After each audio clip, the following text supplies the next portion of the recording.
Alrighty, friendos, let us go talk to our crew members.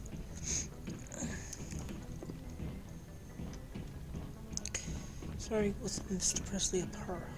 Yes, Commander? Speak freely, Presley. I want to know if you have a problem with non-humans. I trust you, Commander. If you think they belong here, then so do I. Alright, well, I don't... That's actually evidence as to wrong later, but hey... How did you end up assigned to the Normandy? I signed up with the Alliance as a navigator right out of school, following in my grandfather's footsteps, I guess. My first posting was on the Agincourt. We were at Elysium during the Skillian cool Blitz. A massive fleet of alien raiders hit the colony, trying to wipe it out. Oof. They had the numbers, but their ships were no match for an Alliance frigate. It was a slaughter. We couldn't even keep track of how many ships they lost. Nice. How'd you end up on the Normandy? I got my officer's commission after Elysium. Must have made an impression on the right people. Captain asked for me when he was picking his crew. Awesome to hear. Carry on, Presley. Yes, ma'am. Alrighty. Let's go talk to other people. Well, wait, hold on. Let's go talk to Joker. Let's go talk to our pilot boff. I almost said pilot boyfriend, but that kind of sounds like calling him her boyfriend, which is, that's not even possible. Anyway. I prefer gold to silver, you know, for my medal. I think you'd recommend me for one since I, pulled your boots out of the fire. Rather literally. You sure you want that? If we present you with a medal, you'll end up sitting on stage listening to politicians make speeches for a couple of hours. That's a good point. They'd probably make me shave, too. Spent the last 7 weeks working on this baby. No medal's worth it. I love So, Joker so Commander, much. why don't you tell me why you're really here? To just listen to your beautiful voice and your just absolutely perfect snark. I fucking love you, man. Ship status report. How's the Normandy performing? Is she everything they said she'd be? She's the best ship in the fleet. If you've got a pilot who knows how to handle her. Balance isn't what you'd expect.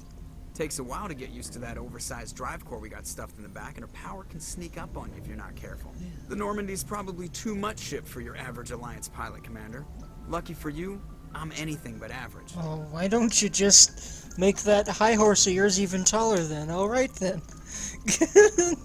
I love him. I honestly love his cockiness, and I love his snark. He's a well-done character. His cockiness and snark is not annoying to me. There's cockiness and snark that in characters that comes off annoyingly to me, but his never has. I don't know. Not to Durgy, anywho. I like to know my crew. Mind if I ask you a few questions? I can see where this is going. You did a background check on me, didn't you? Well, I'll tell you the same thing I told the captain. You want me as your pilot. I'm not good. I'm not even great. I am the best damn helmsman in the Alliance fleet. Top of my class in flight school, I earned that. All those commendations in my file, I earned every single one. Those weren't given to me as charity for my disease. I didn't mean to insult you. I'm sorry, Joker. I didn't even know you were sick. You mean you didn't know? Oh, crap. Okay, I've got Vrolik syndrome, brittle bone disease. The bones in my legs never develop properly. They're basically hollow, too much force and they'll shatter. Even with crutches and my leg braces, it's hard to get around. One wrong step and crack! It's very dramatic. But I've learned to manage my condition, Commander. Put the Normandy in my hands and I'll make her dance for you. Just don't ask me to get up and dance unless, you know, you like the sound of snapping shin bones. Well, at least the job you chose, you literally physically need to sit down in a chair for most of your life, so, you know, that's smart. How'd you get your nickname? Why does everyone call you Joker? It's a lot shorter than saying Alliance Flight Lieutenant Jeff Moreau. Plus, I love to make little children laugh. Yeah, right. I was just thinking how much you remind me of Santa Claus. Look, I didn't pick the name. One of the instructors in flight school used to bug me about never smiling. She started calling me Joker, and it stuck. But what's funny is he's actually fucking hilarious, so Joker works in that way too. But just in an ultra snark way.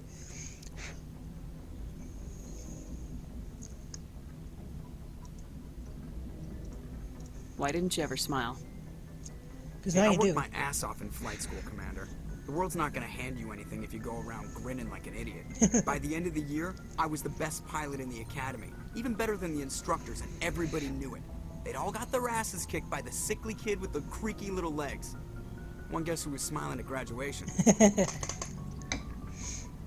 And now you smile quite a bit, because I guess, you've earned what you wanted. You're flying one of the best damn ships in the damn fleet. Well, you said the best. Though that might be his high horse again, but, well, Normandy is definitely a state-of-the-art prototype that was also partly developed by Turians who have been space traveling probably much, much longer than we humans have. So they probably really, really helped the Normandy become apparently the absolutely top of its class ship that it is. Especially among every other human vessel. How'd you end up joining the Alliance? Look, if you're looking for an inspirational tale of the crippled kid overcoming impossible odds, you're gonna be disappointed. My mother was a civilian contractor working for the Alliance. I basically grew up on the Arcturus station back when they were building up the fleets. Spend all that time around Alliance ships, there's a good chance you'll end up going to the Academy. Makes a lot of sense.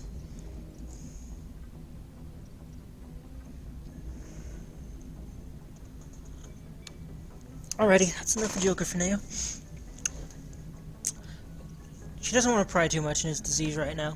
I have to go. Alright, see ya. If ever. I don't think she will. I don't think she has a reason to. She knows enough. She knows all she really needs to know about it. Just can't walk very, very well. Gotta be real careful about it. That's all it is. And, yeah, she doesn't even need him to walk most times. She needs him to sit right in that chair and do his thing, so that works. Anyway. Alrighty. So, Durgy gonna...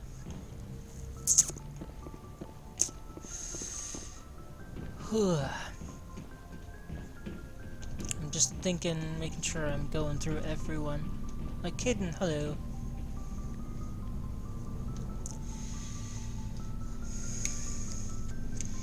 Commander, do you have a minute? Listening. I always make time for my officers. Off the record, I think there's something wrong here. This Saren is looking for records on some kind of galactic extinction, but we can't get backup from the Council? Sorry, Commander. There's writing on the wall here, but someone isn't reading it. Oh boy, is there ever. The Council doesn't want to believe anything's wrong. I'd call it human nature, but... I hear you. It just seems like a group that's been around as long as the Council should see this coming. It's funny, we finally get out here, and the final frontier was already settled, and the residents don't even seem impressed by the view. Or the dangers. Well, you're a romantic. Did you sign on for the dream, Malenko? Secure a man's future in space? Yeah, I read a lot of those books when I was a kid, where the hero goes to space to prove himself worthy of a woman he loves, or, for justice. Maybe I was a romantic in the beginning, but I thought about it after brain camp. Biotic acclimation and temperance training. I'm not looking for the dream. I just want to do some good. See what's out here. Sorry if I got too informal. Protocol wasn't a big focus back in Bot. Tell me about it. Biotic acclimation and temperance didn't last past the airlock. To the kids they hauled in, it was brain camp. Sorry, hauled in is unkind. We were encouraged to commit to an evaluation of our abilities so an understanding of biotics could be compiled. There are worse results of accidental exposure to element 0 in the womb. Beats the brain tumors some kids grew up with. Is there some question about how you were exposed? My mother was downwind of a transport crash. It was before there were human biotics, a little after the discovery of the Martian ruins. It only gets iffy around 63 when Kinetics was running out of first-gen subjects. Until then, they'd relied on accidentals. A bunch of guys in suits show up at your door after school, and next thing you know, you're out on Jump Zero. Oof. Jump Zero is Gagarin Station, right? What's it like? Yeah, that's the official name. Biggest and farthest facility we had for decades. Right on the termination chart, the outer edge of the solar system. It's where they did all the Goose Chase FTL research before we caught on to using mass effect fields. It was a sterile research platform when I was there. There were other kids in the same boat, right? At least you weren't alone out there. That's true. We did have a little circle that'd get together every night before lights out. We didn't have much to do, though. It was a research platform then, and Canadics kept Jump Zero off the extranet to prevent leaks.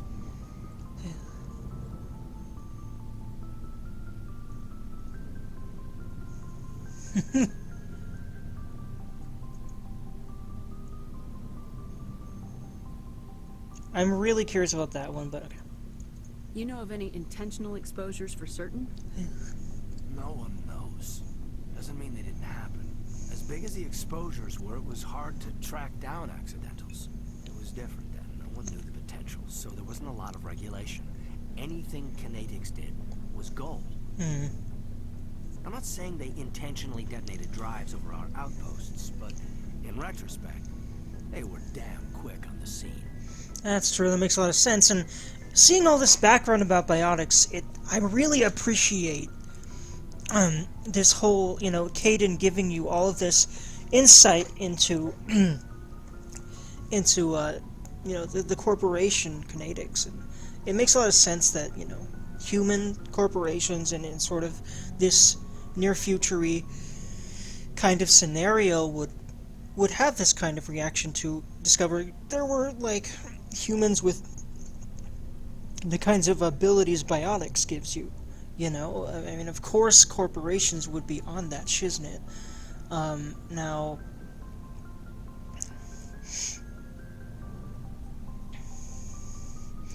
I just find it very, very fascinating, this whole thing about it. Wait, hold on. I need to go back to friends, because We did I really need... Okay, kept Jump Zero off the extranet to prevent leaks. I'm a pervert, she wouldn't ask this. Okay, let's ask the first one first. Then you must have had plenty of time to get to know each other. Yeah, we'd sit around and bull every night after dinner, play cards or network games. There was this girl named Rana who had a little circle grow up around her. She was from Turkey. Her family was very rich, but she was smart and charming as hell. Beautiful, but not stuck up about it. Like you, I guess. Ma'am. Ah, cute. Sounds like she was special to you. She was. Maybe she felt the same, but things never felt together. Training, Yeah, I feel that. Yeah, she wouldn't ask the bottom one time to get physical, then wink wonk wink wonk. I'm guessing it means sex. Just as a perv, I want to know that answer, but I don't think Pfeiffer would at all. Pfeiffer's rather actually... Pfeiffer's a damn prude, to be entirely fair at this point in time. For literally, one of the first experiences she would have had would have been over on the Citadel with Shaira at this point.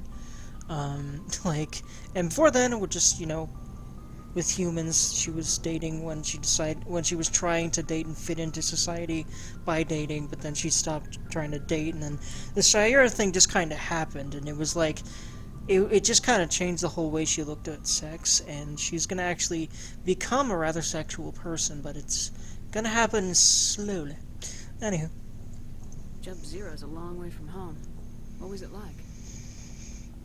The grand gateway to humanity looks a lot better in the vids. Anyway, this was supposed to be a casual debrief, not a bull session about stuff that happened years ago. I want to know my crew. We have to depend on each other in combat. I like knowing what kind of man I have at my back. I understand, ma'am. I won't let you down.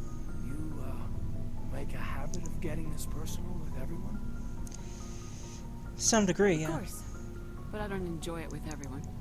We'll talk again later. I'll need some time to process that, Commander. But, yeah, I'd like that. I'm not sure what that's supposed to mean, but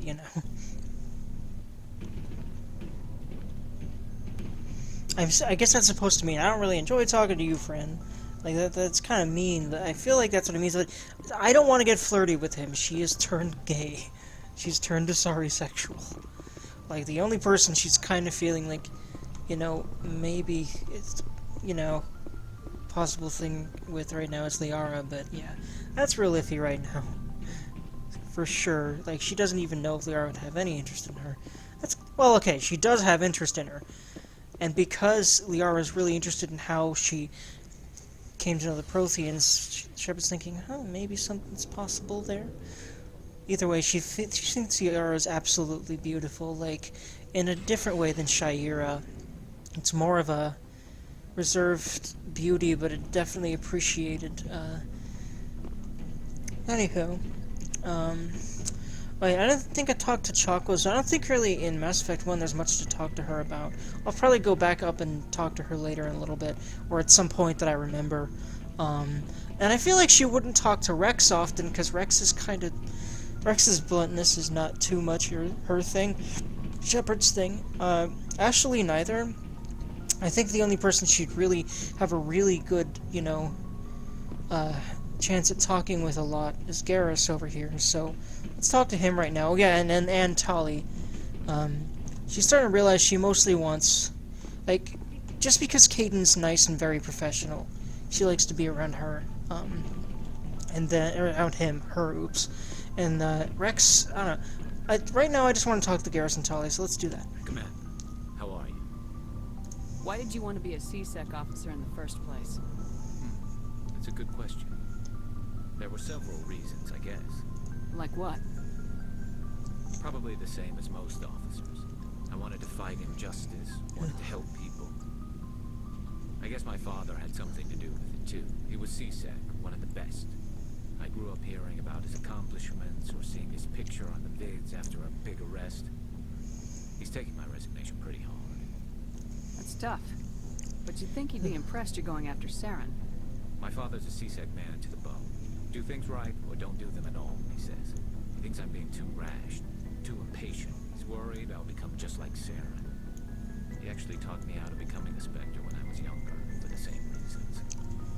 You were asked to be a Spectre. Well, I was targeted as a possible Spectre candidate, me and about 1,000 other Turian military recruits. I could have received special training, but my father didn't like it. He despises the Spectres. He hates the idea of someone having unlimited power with no accountability. He wouldn't like you, Commander. No offense. Not all Spectres are like Saren, you know. Of course not. But Saren's not going to play by our rules, C-Sec's rules. If you want to nail Saren, you need to send someone who isn't restricted by policies and procedures. You're a quick learner, Garrus. We'll beat him at his own game. It's the only way to stop someone like him. I'm right behind you, Commander. Alrighty. You know what? Now all of a sudden I'd like to talk to everyone else. So let's do that. Shepard, what can I do for you? What's your story, Rex? There's no story. Go ask the Quarian if you want stories. It's true. Tali does have a lot of stories. And honestly, she's not going to pry too far. If he's going to be difficult about it, if he's going to be difficult at all, she's just going to allow him to be that way. That's how I'd play it. So long, Rex. Shepard. I've seen a lot of these myself, and I highly doubt most of you haven't played the game. If you haven't played the game, I'd suggest doing either maybe a blind playthrough, or watching another blind playthrough or playing the game yourself. Now, I know that a lot of times, a lot of Let's Players will say something like, play the game first and then watch this, but sometimes you don't want to watch, you don't want to actually play the game. You're just curious about it and the story, and you don't really want to play it. You don't really feel like buying it or can't really buy it, or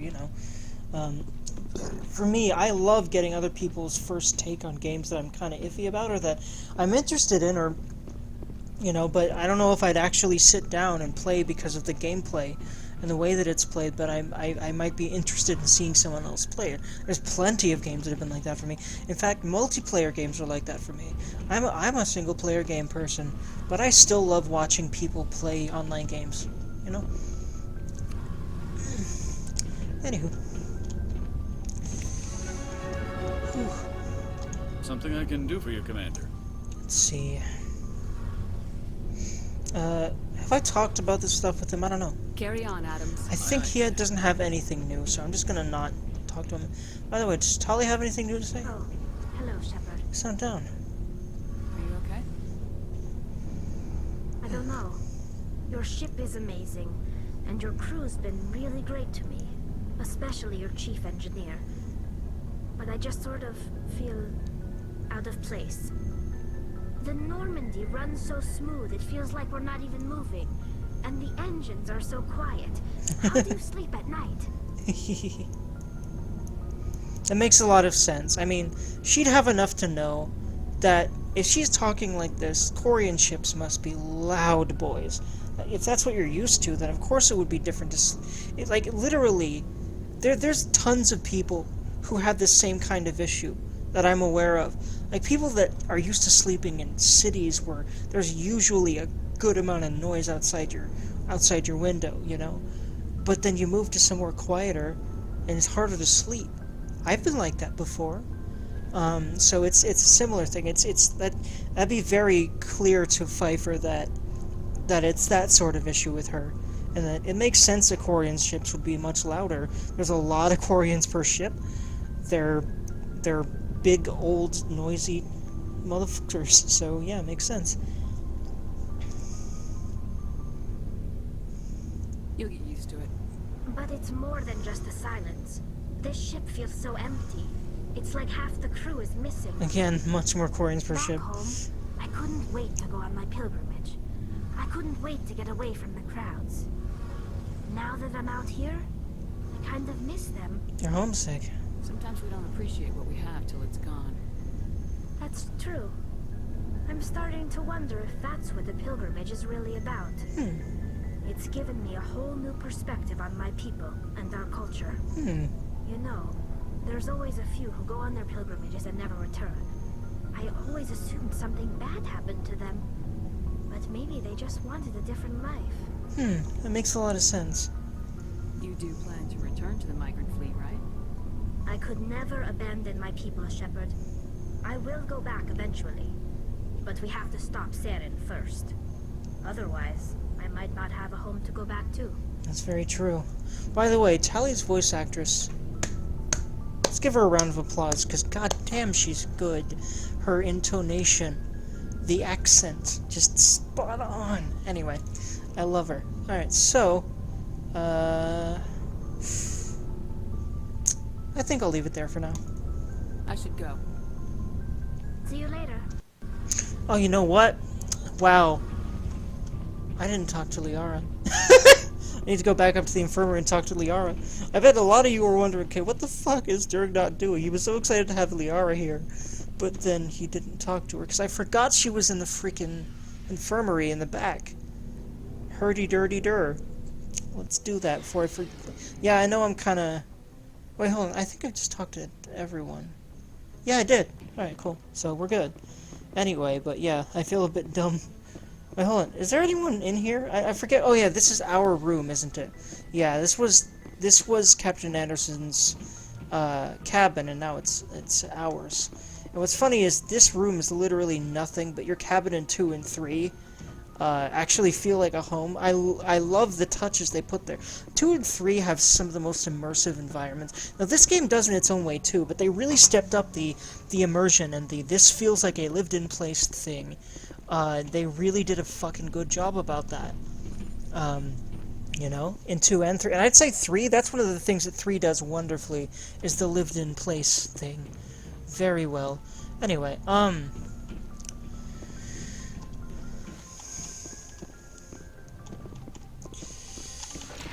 2 does it very well as well. Alright. Hello, Chuckles. Yes, Commander? Is there something you need? Looks like nothing I new. should go. Goodbye, Commander. So let's talk to Mr. Sony, shall we?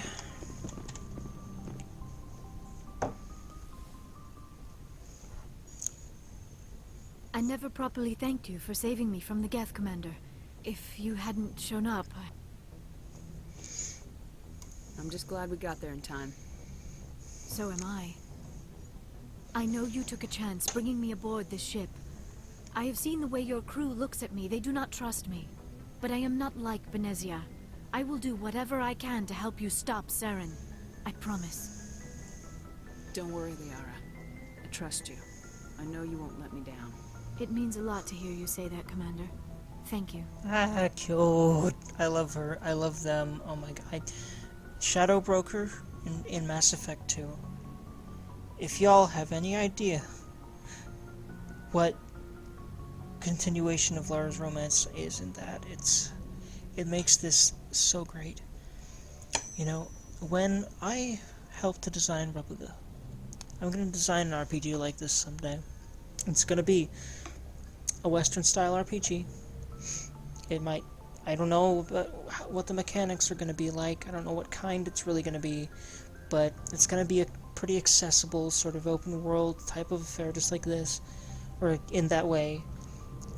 Lots of characterization, lots of attention to detail, and lots of attention to continuity, and everything like that.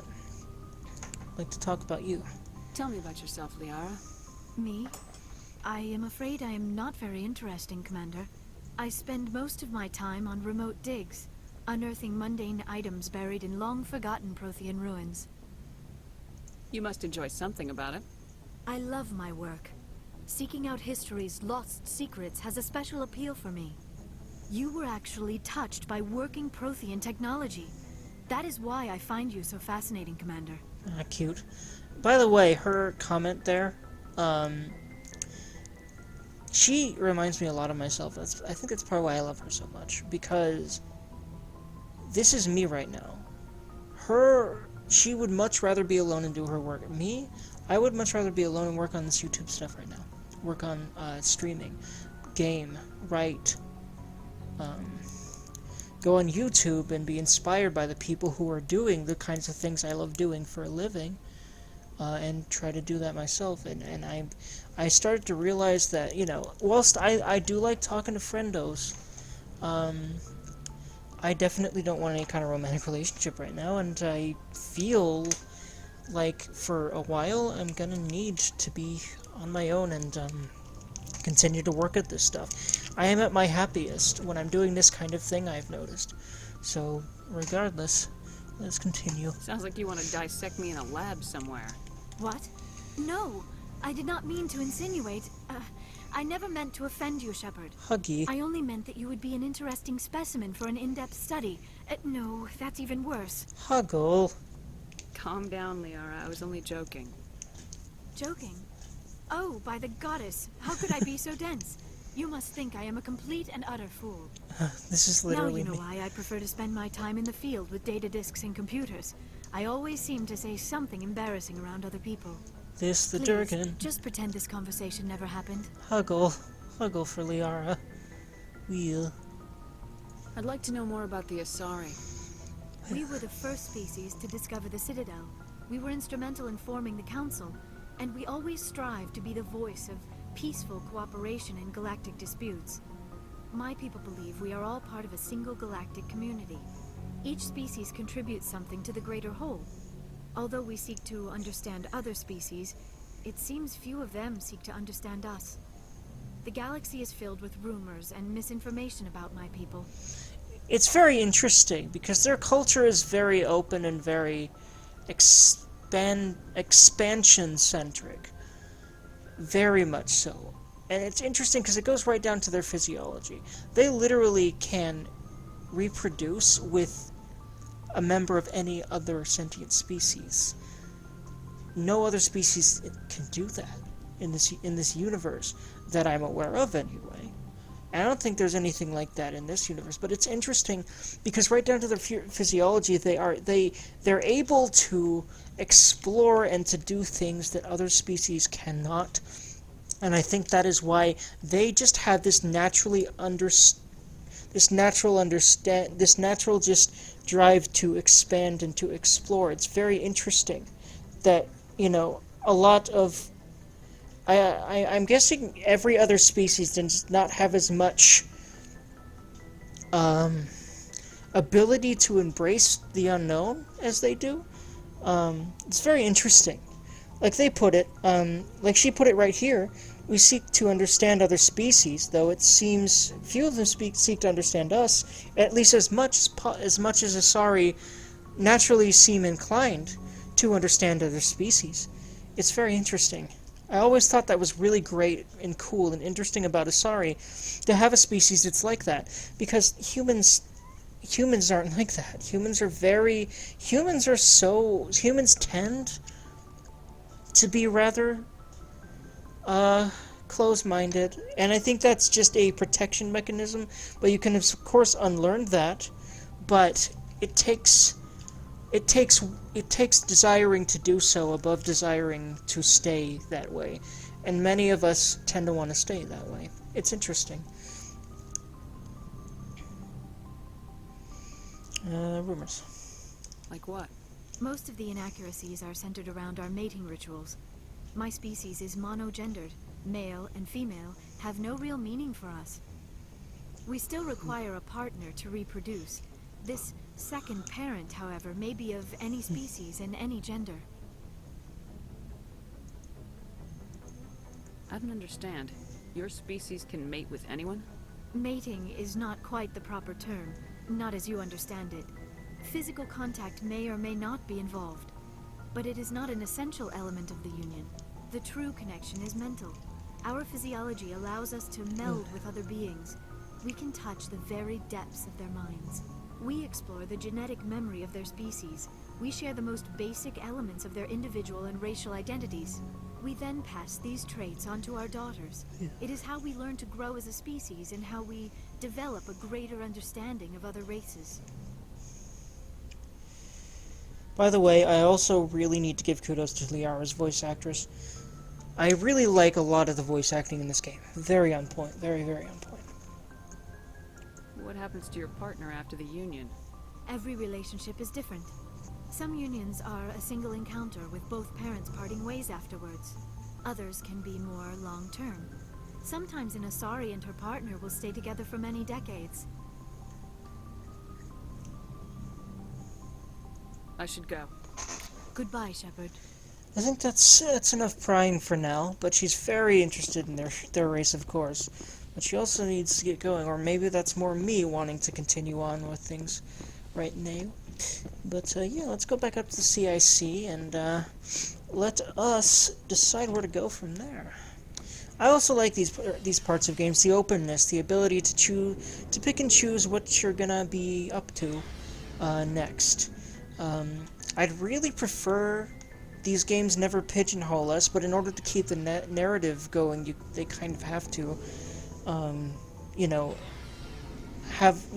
well, I mean, I don't know. I mean, you could just literally always allow, no matter at what point in the game, you know, for the player to do all the side quests and then go do whatever else. I don't know, but there's always some point in these games that kind of railroad you, but I think I'm thinking more about Mass Effect 2 than any other game.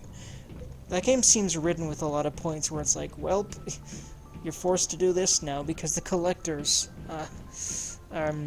move and then we have to act in accordance to them. But this game isn't as much of a thing, but there's a sense of urgency in the narrative, but I don't think it has to be in the actual gameplay. That's me, though.